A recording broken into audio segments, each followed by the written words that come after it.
That's the business community, but what do the markets make of it all? Let's talk to Mark Oswald. He's the Chief Economist and Global Strategist at ADM ISI. Good to see you again, Mark. So the more we innovate, the more we will grow. That's what Rishi Sunak said at the CBI. Are the markets on his side, though? Not really. I mean, the markets are going to be sceptical the whole time because essentially both Mr. Sunak and Mr. Hunt, the Chancellor, are trying to appease a very fractious and fractured Conservative Party.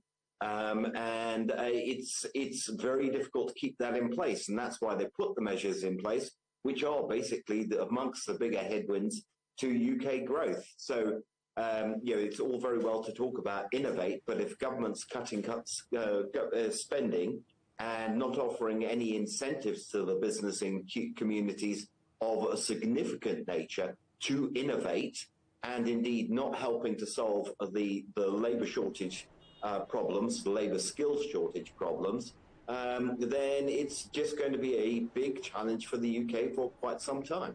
We were just talking about this with our correspondent Andrew Wilson, that the CBI has called for immigration rules to be loosened to recalibrate the labour market and ultimately boost growth. So that's what business wants, but will it make business sense? Oh, yeah, to a certain extent, it makes a lot of business sense.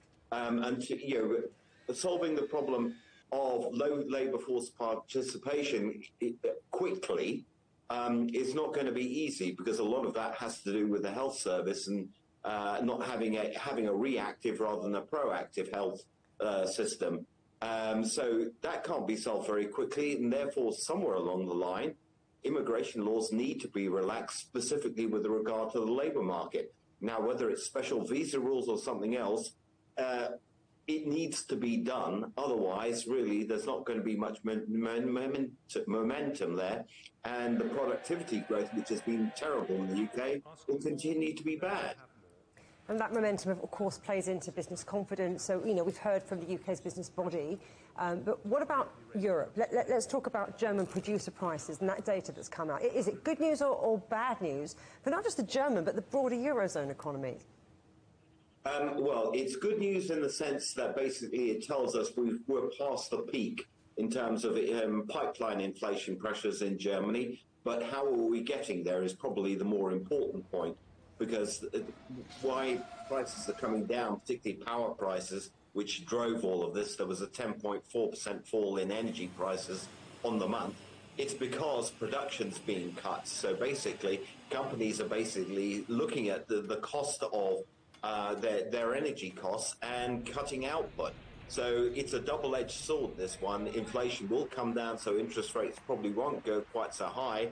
But if the work or the major driver of the European economy, i.e. Germany, is cutting industrial output because of high energy costs, and they're not coming down to the sort of levels which would make them competitive, then that is a bigger problem which has to be addressed in the longer run. And how does consumer confidence play into all this? So we've got that big shopping day coming up at the end of the week, Black Friday. A lot of economies, a lot of governments around the world hoping that consumers are going to spend everyone's way out of recession. Is that a false hope? Well, consumer confidence in the euro area, whether you look at it national or pan-eurozone, is improving slightly because of the fall in energy prices and petrol prices. But if you look at things like purchasing, major purchases indices, they are basically at their very worst levels, and people are feeling the pinch. So I think it's going to be a disappointing Black Friday, particularly in the euro area. It wouldn't surprise me if it's also disappointing in the United States as well. Interesting stuff. Mark Oswald, always a pleasure talking to you. Thank you very much for your insights.